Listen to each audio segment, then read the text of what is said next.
Bonjour les amis, Namasté, bienvenue dans ce nouveau message de lumière en ce dimanche si important pour les Français de second tour des élections législatives. Eh bien, cette chaîne contient deux types de messages, les messages de lumière, comme c'est le cas avec ce présent message, mais elle contient également des vidéos qui traitent de santé et de bien-être.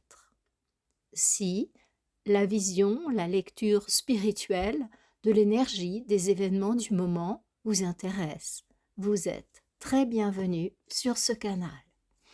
Alors aujourd'hui, bien évidemment, je vais vous parler de ce mouvement énergétique que nous sommes en train de vivre sur la planète, en France et dans le reste du monde. Et je vais bien entendu également me centrer un petit peu plus sur la France qui connaît un passage relativement important. Je dis me centrer parce que en fait, je sais qu'il y a des personnes de pays de langue française qui écoutent cette chaîne et qui ne sont pas en France. Mais cela est important parce que les pays, la Terre en fait, a un certain type d'énergie et la France, c'est un pays qui a une énergie qui rayonne. Pour moi, le gouverneur de la France, c'est Mercure, sans aucun doute. Je sais que c'est pas l'avis des astrologues actuels. Euh, j'ai aucune idée pourquoi. Mais pour moi, c'est une évidence absolue que Mercure gouverne la France. Et voyez-vous, il y a ce côté échange comme ça, communication qui est très fort en France. Et donc, on peut voir, ça a toujours été appelé une terre d'accueil.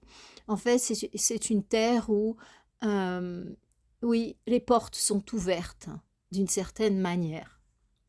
Et c'est son énergie qui est comme ça. Je veux dire, donc, ce sujet est important pour tous d'aujourd'hui parce que il va rayonner sur le reste de l'Europe. La France a ce côté rayonnement, ce côté échange, voyez? Donc, comme le messager, Mercure. Et donc, on rentre dans une période comme ça où elle va jouer un rôle très important.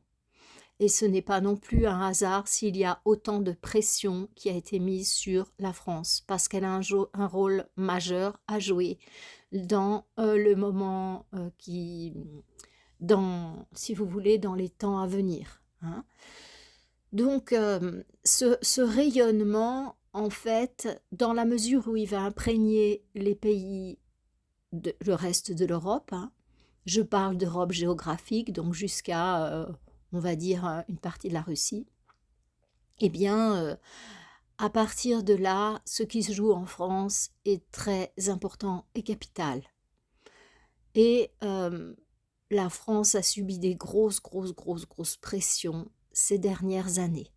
Ce n'est pas une vidéo, un podcast d'analyse géopolitique. Il y a d'autres personnes beaucoup plus compétentes que moi à ce sujet pour le faire.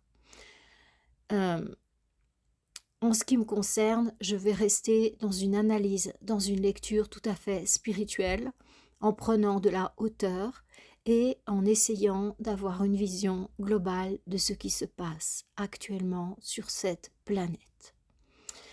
Donc, ici, vraiment, je souhaite informer les Français et du coup l'Europe, le rayonnement, parce que ça va bouger, ça va swinguer, comme on dit en France.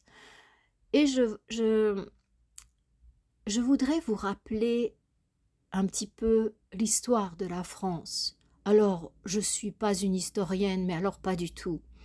Mais je vous dis, j'ai une autre lecture. Et la France a toujours eu une relation très étroite avec Marie. Dans la tradition chrétienne, c'est Marie, la mère du monde. Enfin non, pas chrétienne, puisque avec les protestants, non.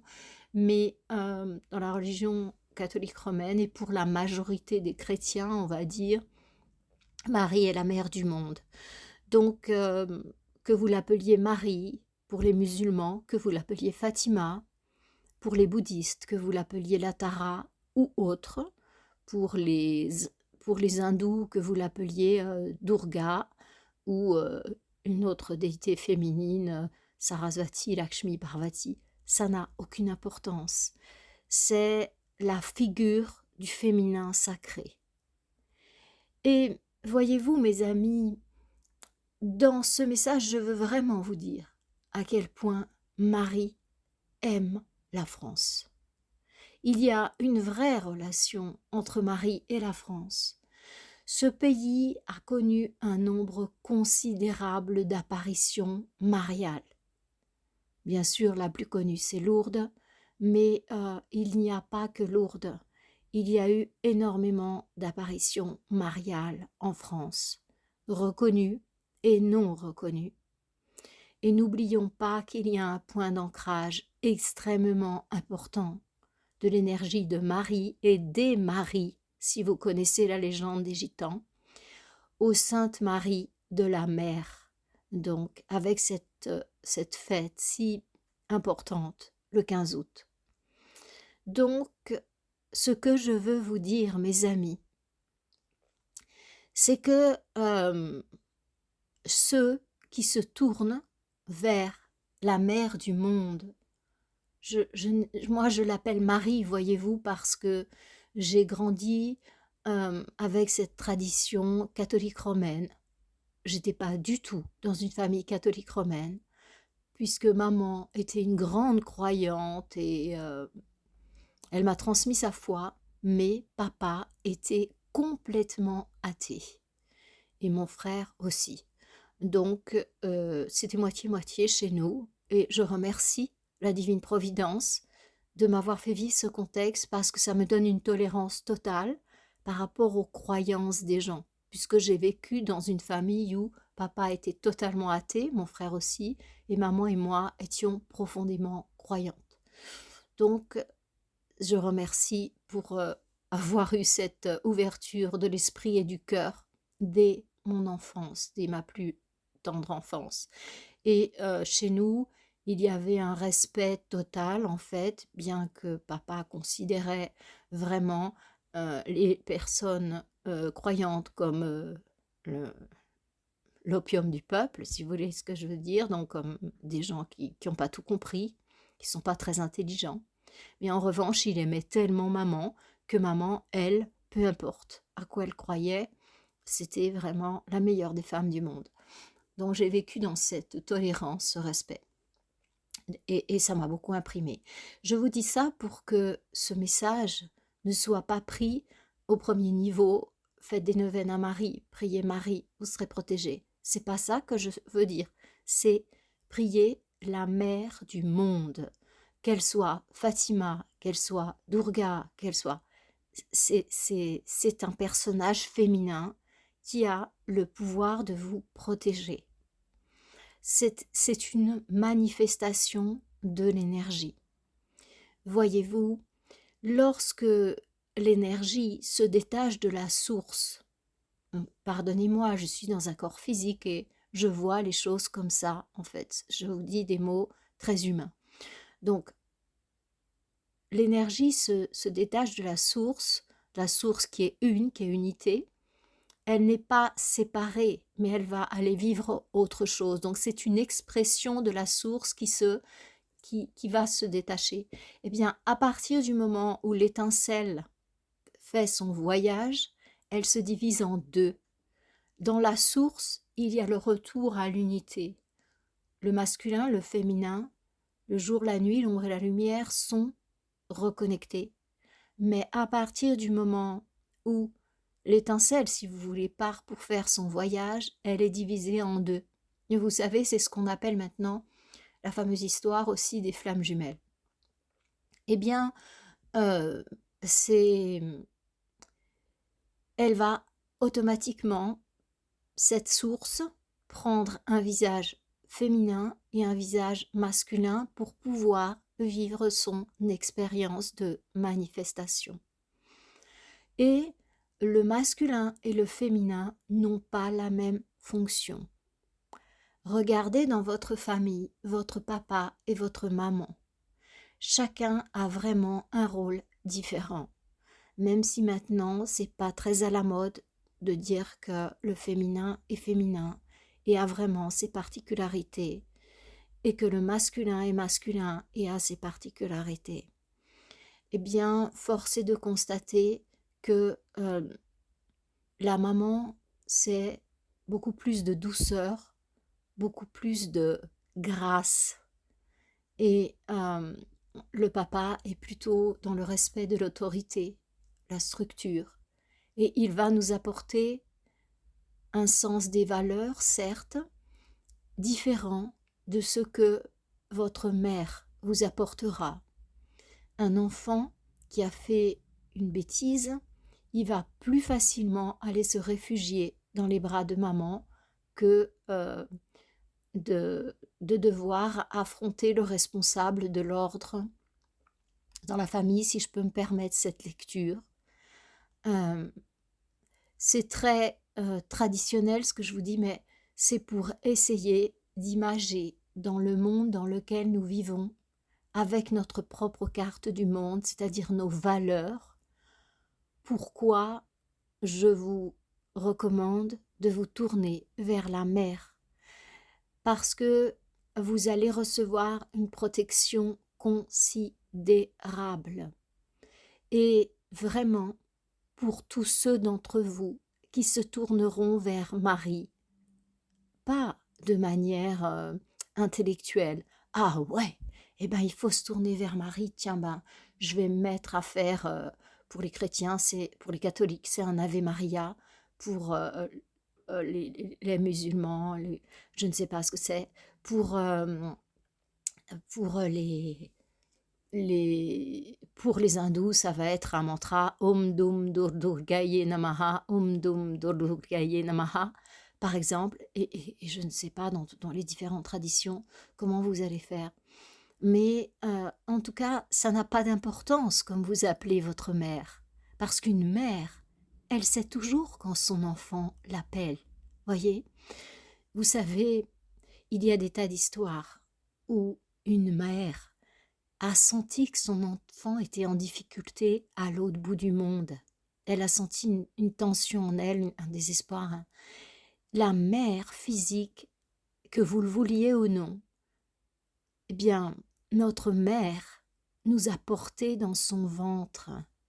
Et il y a un lien très fort entre une mère et son enfant. C'est pas très à la mode ce que je dis, hein, parce que transgenre, état. Moi, je ne juge pas ça, ça m'est complètement égal. Mais les gens font ce qu'ils veulent, mais moi, ce que je vous dis, c'est au niveau de la lecture énergétique des choses. Et donc, votre mère divine, je vous assure, quels que soient les mots que vous utilisez, la prière que vous utilisez, quelle que soit la connexion que vous allez utiliser pour vous mettre sous son manteau, sous sa protection tellement douce, tellement bienveillante, eh bien, vous êtes assuré que vous l'aurez. Mais il ne faut pas douter. Il ne faut pas douter. Voyez-vous, c'est comme dans un sous-marin en pleine mer. Vous êtes en totale sécurité. Lorsque vous êtes dans les bras de la mer divine, vous pouvez traverser un champ miné, un champ de bataille. Il ne vous arrivera à rien. Parce que sa grâce est avec vous. Parce que la mer est une. Comprenez ça. C'est la mère du monde. Elle a tout créé, elle a tout manifesté. Dans le sein de la mer, tout peut prendre forme. Et donc, vous remettre à cette autorité va vous protéger. Mais c'est comme un sous-marin. Si il y a des failles, même si vous êtes dans le sous-marin, vous êtes en danger parce que l'eau peut rentrer. Et voyez-vous, avec une telle pression, quand un sous-marin est sous l'eau, il y a une pression énorme. Et du coup, votre faille, avec la pression de l'eau extérieure, des événements extérieurs, eh bien, elle risque de s'agrandir. Et puis, à terme, elle risque de lâcher. elle risque d'exploser et que vous laissiez entrer l'eau. Donc, votre foi dans ce passage-là, elle doit être totale, elle doit être absolue. Donc, vous pouvez vous connecter à votre propre nature qui est lumière. Comme vous le savez, je fais chaque changement de saison des jeûnes spirituels et nous nous reconnectons à notre partie lumière. C'est très, très fort. Et je vous recommande vraiment de venir nous rejoindre. Notre prochain jeûne sur Zoom, il aura lieu du 18 au 24 septembre. Nous aurons à la fois la pleine lune, à la fois l'équinoxe d'automne. Et nous avons 2 séances par jour. Une le matin, ce qui est posté à l'avance pour que tout le monde puisse la faire à son heure, et une le soir où nous nous retrouvons. Et c'est d'une puissance incroyable. Tout ça pour dire que mes élèves des jeunes, en fait, appellent ça mon double de lumière. Et comme ils ont cette reconnexion qui a été effectuée, pour eux c'est une réalité, ce double de lumière, et ils auront peut-être plutôt envie de faire appel à leur partie lumière qu'à la mère divine. Tout est bien, mes amis. Il existe un niveau où tout est un. Maintenant, je commence à avoir de plus en plus de personnes qui se sont reconnectées par le jeûne. Donc, nos jeûnes spirituels. Donc, c'est pour ça que je fais cette parenthèse pour eux qui sont tellement chers à mon cœur. Et voyez-vous, que vous vous tourniez vers la mère divine, quel que soit son nom, ou que vous vous tourniez vers... Ils appellent ça le double de lumière. Bon, moi j'appelle ça plutôt ma partie lumière parce que il y a un moment où cette partie lumière, elle est dans des plans supérieurs, elle regarde ce qu'on vit et elle nous accompagne, elle nous guide. Et il est très important de reconstruire le lien entre cette partie lumière qui sait exactement ce que nous sommes venus faire sur Terre et notre partie incarnée. C'est le premier stade de ce que l'on appelle la reconnexion, c'est reconstruire ce lien fort fort. Et vraiment, vraiment, je vous invite à faire ce travail de reconnexion. C'est tellement, tellement important. Moi, je propose un stage de reconnexion dans la maison de stage dont je m'occupe en Espagne du 9 au 15 août, la célébration de Marie. Et du 15 août au 23 août, il y aura un stage de jeûne dans la maison. Donc, théoriquement, à l'heure où vous écoutez ces informations, il devrait être sur mon site internet, florencelacaz.com, et sur ma page Facebook et autres pages. La page Facebook, c'est Florence Lacaze Holistique. Parfois, je publie plus rapidement sur cette page que sur mon site parce que je ne domine pas WordPress et en revanche, Facebook, c'est facile. Voilà pour cette petite parenthèse, mes amis. Donc, cette étape de reconnexion, eh bien, c'est premièrement, je ne reste pas isolée de ma partie lumière, je me reconnecte à cette partie qui sait tout, qui va me guider et qui va me protéger, me permettre de vivre ce que j'ai vraiment à vivre. Et lorsque l'on a suffisamment avancé, ça, je ne veux pas dire que ça prend du temps parce que à notre époque, tout va tellement vite pour que l'on puisse passer, les âmes qui sont prêtes pour ça puissent atteindre le niveau vibratoire qui permettra de passer dans le niveau monde. Bon, pas maintenant, ça peut aller plus vite, mais ça prend quand même un certain temps parce que c'est très risqué. Et il y a un moment où, dans mon livre Au nom des maîtres, je parle de tout le processus initiatique sur Terre traditionnel. Donc vous pouvez vous y référer. Je reprends les phases classiques en fait, qu'on vivait jusqu'à présent. Maintenant, nous allons ouvrir de nouvelles voies on va dire d'éveil. Mais je ne peux pas en parler sur ce canal. Donc, en tout cas, à un moment donné, en fait, Et moi, j'ai des personnes dans les groupes de jeunes qui l'ont déjà vécu. Je le sais par leurs témoignages et par ce qu'ils me disent qu'ils vivent. Eh bien, pour certains d'entre nous, cette partie lumière, elle rentre et c'est assez troublant. Donc certains d'entre nous ont déjà réintégré leur partie lumière dans leur corps physique.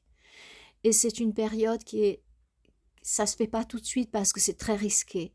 Parce que la partie lumière, elle est plus à l'extérieur en train de regarder et de pas être affectée par ce qui se passe autour. La partie lumière, elle est là. C'est un moment très riche pour elle parce qu'elle va apprendre beaucoup en direct puisqu'elle est complètement connectée à nos ressentis. Donc c'est une expérience très riche et très forte. Et c'est très souvent le signe que c'est peut-être, si on le souhaite, la dernière incarnation terrestre. Et on apprend à fond, à fond, à fond. Mais c'est très risqué parce que il peut y avoir si on se perdait en ayant atteint ce niveau, eh bien, ça serait très ennuyeux. Oui, voilà. Enfin, très ennuyeux si on veut aller dans le sens de l'évolution. Voilà. Donc, je vais pas parler plus de ça parce que ça n'est pas ce qu'on veut vivre. On veut rester dans le cycle de l'évolution. Parce que, bien entendu, vous avez compris que le retour à la source peut se faire par deux chemins. L'évolution, c'est-à-dire de plus en plus de bonheur, de plus en plus de joie, de plus en plus d'extase, de plus en plus de grâce. Et on peut le faire aussi par la voie de l'involution, c'est-à-dire de plus en plus de douleur, de plus en plus de souffrance, de plus en plus de trauma, de plus en plus de destruction, quoi, jusqu'à ce qu'on arrive à la destruction totale et qu'il y a le retour à la source par la voie de la destruction. Mais c'est la voie de la douleur, en fait. C'est la voie de l'expérimentation de la douleur jusqu'à son summum, du pire qu'on puisse imaginer. Je ne le souhaite à personne. Pourtant, certaines âmes font ce choix. Inconsciemment, c'est sûr, parce qu'elles souffrent tellement que si elles étaient en conscience, personne ne choisirait ce chemin. C'est le chemin de ce qu'on appelle dans l'hindouisme, dans les Védas, la Maya, en fait, l'illusion totale. Voilà, je ne m'attarderai pas, c'est pas du tout ce qui nous intéresse aujourd'hui. Ce qui nous intéresse aujourd'hui, eh bien, c'est de savoir comment traverser ces tribulations, puisque vous le comprendrez dans les jours à venir, c'est vraiment le terme qui correspond, tout en pouvant être dans la paix intérieure et extérieure et avoir la grâce dans le cœur et dans l'esprit. Un même événement peut toujours être lu de différents points de vue. Lorsque vous regardez une scène de théâtre, ceux qui sont juste en dessous de la scène ne verront pas la même chose que ceux qui se trouvent à l'extrême droite de la scène ou que ceux qui sont en balcon, en fait. C'est suivant d'à partir d'où on regarde la scène, on ne va pas voir la même chose. Et pourtant, c'est la même scène, pourtant, c'est la même chose qui se joue sur cet espace. C'est exactement la même chose avec ce que nous traversons sur la terre. Un sage ne va pas du tout le lire comme une personne qui est complètement connectée à la dimension matérielle et qui s'est coupée du reste. Un enfant le lira lui aussi de manière différente suivant son âge, un adolescent d'une manière, un petit enfant d'une autre manière, et une personne âgée d'une autre manière. Voyez-vous, donc ce scénario qui se vit sur Terre, je dirais que je vous propose de prendre de la distance, de le regarder avec de la distance et de ne pas nécessairement vous laisser imprégner par ce qui se passe, parce que vous allez créer des failles dans votre sous-marin, où pourtant vous pourriez voyager en étant très, très protégé et en apprenant beaucoup, et même en vivant des choses extrêmes d'un point de vue positif. Parce que, vous le savez, dans ces moments un petit peu plus remuants, c'est des moments où on peut vivre des choses très intenses, très fortes, grâce à ces élans de solidarité. Il y a des personnes qui se transforment dans ces périodes-là en véritables héros, complètement ignorés jusque-là, parce que ce sont des parents extrêmement dévoués, parce que ce sont des amoureux de l'humanité, parce que ce sont des protecteurs, et là, toute leur grandeur va se révéler. Il y a aussi des personnes qui sont vraiment tellement dans le cœur, tellement dans la compassion, qu'elles vont aussi se révéler dans ces moments-là.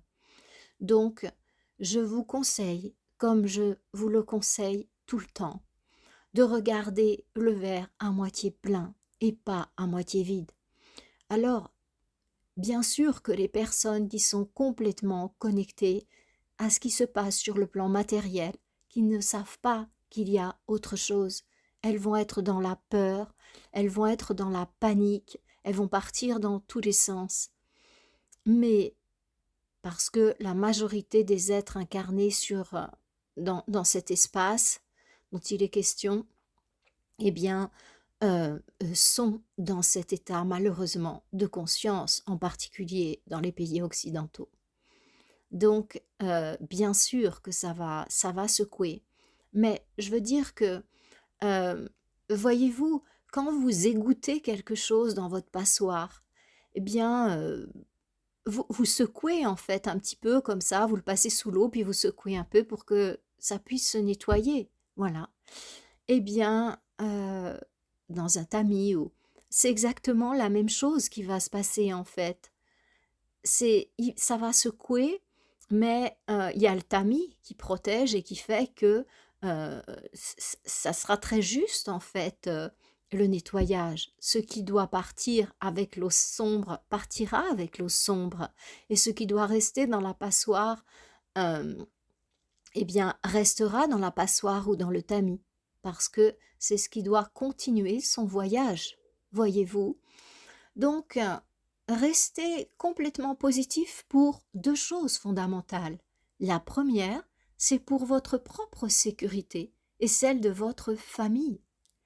Et la deuxième, eh bien, c'est pour l'humanité, parce que par l'effet papillon, l'énergie qui se déverse autour de vous va nourrir les personnes autour de vous et même la planète par cet effet magique qui fait que nous sommes un et que nous sommes tous connectés.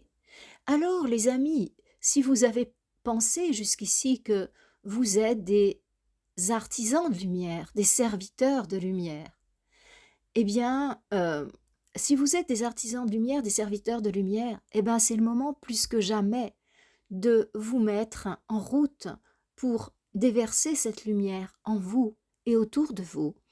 Parce que, voyez-vous, c'est pas dans un salon qu'on voit qui est le valeureux guerrier, c'est sur le champ de bataille. Et c'est là que vous allez montrer votre beauté extrême. Et c'est là que vous allez montrer votre force extrême. Et c'est dans ces moments-là que vos yeux y vont briller de la lumière divine. Et que votre cœur y va pouvoir englober tous ceux qui souffrent, qui sont perdus parce qu'ils ne voient que le monde visible par leurs yeux de chair. Vous imaginez comme ça peut être dur pour eux. C'est incroyablement dur. Donc, les amis, je vous demande une chose concrète. Créez chez vous un sanctuaire, c'est-à-dire créer un autel, en fait. Alors, peu importe votre tradition, et même si vous n'êtes pas croyant, ça marche quand même. Mettez quelque chose de symbolique pour vous. Eh bien, une image de Marie, une statue de Marie, une statue de Durga Lakshmi Sarasvati, peu importe, euh, une statue, quelque chose qui représente la Tara, une statue, un visage qui représente Fatima, mais c'est égal. Mais ancrez, s'il vous plaît, ancrez la présence de la Mère divine dans votre maison. Et si pour vous, c'est une pierre qui représente la Mère divine, allez ramasser un caillou et dites que ce caillou, pour moi, il représentera la Mère divine, il représentera la Mère nature, la grande dame qui donne vie et qui protège la vie. Et par cet ancrage dans ma maison, ma maison et ceux qui l'habitent seront protégés. Faites cet ancrage dans votre maison, nourrissez-le matin et soir. Les croyants, priez la mer matin et soir. Allumez une petite bougie pour la mer matin et soir. Je vous assure que si vous n'avez pas de faille dans votre sous-marin, votre maison sera absolument protégée. N'ayez pas de doute, ne faites pas de faille dans le sous-marin. Mes amis, soyez lumière. Premièrement, faites un ancrage de la mer dans votre maison et soyez avec une foi totale, totale. S'il y a d'autres croyants dans votre maison, invitez-les à faire la même chose. Je vous le redis, quelle que soit votre tradition et même si vous êtes athée, ça n'a aucune importance. Demandez à la source avec son visage féminin et vous allez voir les miracles. Alors je sais que ça va faire grincer des dents, oui, mais le masculin et tout, on vit dans une société patriarcale et le masculin est très fort. Oui les amis, mais l'énergie du moment, c'est une émergence de l'énergie du féminin sacré, c'est pour ça. Et c'est aussi parce que la mère a ce pouvoir de protéger dans tous les moments. Donc ne vous inquiétez pas, le masculin sacré, il est là, on l'a vu pendant des milliers d'années. Donc maintenant, tournez-vous vers Marie la Vierge. Ceux qui d'entre vous sont très croyants dans une déité masculine, le Christ, Bouddha, Mahomet, ça va aussi. Mais là, la grâce passe par la mère dans toutes les traditions, mes amis. Elle passe par la mère, donc allez-y. Et maintenant, faites un ancrage chez vous. Il n'y a plus à attendre, c'est maintenant. Et l'autre chose que je vais vous dire, c'est maintenant, il va falloir se reconnecter les uns aux autres. La grille de lumière va être progressivement activée, mais ça, il ne faut pas compter qu'elle soit totalement active avant fin 2025. Donc les ancrages, mes amis, c'est vous, et on compte sur vous pour être des piliers de lumière sur cette terre.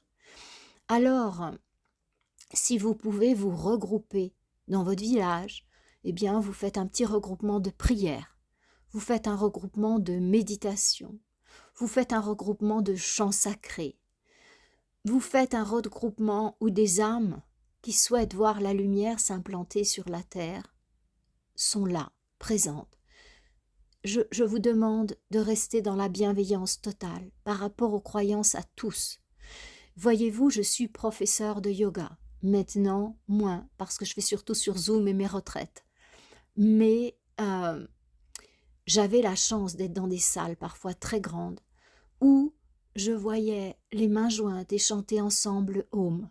Je vous assure parce que je connaissais les élèves, je les connais, je me fais un devoir de connaître chacun personnellement, même dans des très grandes salles.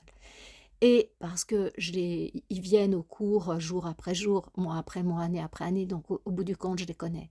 Et je peux vous dire que parfois, j'en avais presque les larmes aux yeux, parce qu'ils chantaient en même temps le Om, des chrétiens, des musulmans, des bouddhistes, des hindouistes,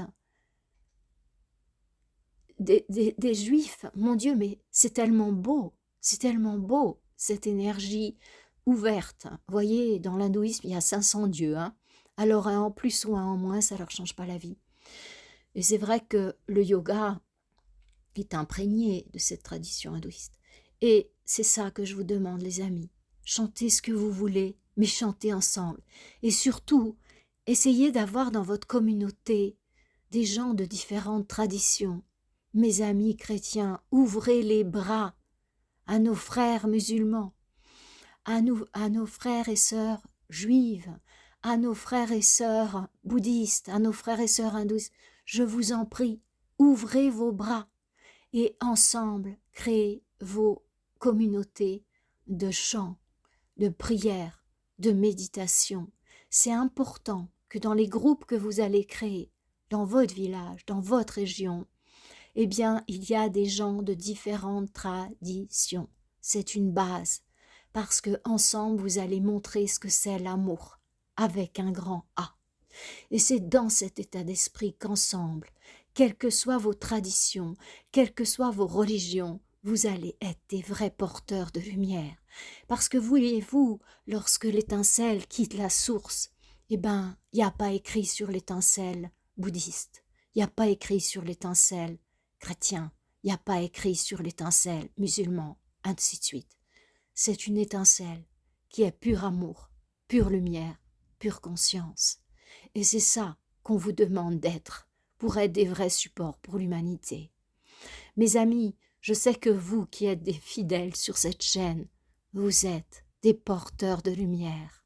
Je le vois dans vos témoignages, je le sens dans vos énergies. Vous savez, quand j'émets les vidéos le dimanche matin, il y a une force énergétique qui se déploie, que j'ai vraiment du plaisir à la ressentir. Et je vous en remercie du fond du cœur. Je vous remercie pour vos témoignages. Je vous remercie pour cette belle énergie que vous générez en écoutant ces vidéos. Pour moi, c'est mon plus grand paiement. Voyez, cette chaîne, elle est pas du tout monétisée, c'est tout du bénévolat. Et vous aussi, vous êtes des bénévoles, parce qu'on y croit, parce que la source nous laissera jamais manquer de rien. Mes amis, je fais confiance à votre grandeur, je fais confiance à votre foi pour traverser ce moment mouvementé. Je vous aime et je vous dis à très vite. N'oubliez pas, pour soutenir la chaîne, laissez un pouce, mettez un commentaire, partagez, parce que ce type de chaîne, il est shadowbanné et il l'est de plus en plus. Donc, soutenez la chaîne, soutenez la chaîne. Les 3 actions, c'est like, partage, laisse un commentaire. Et si vous n'êtes pas abonné, venez nous rejoindre. Je vous aime, je vous souhaite le meilleur, et dans la grâce de Marie, n'ayez aucun souci, tout vous sera propice. Namasté.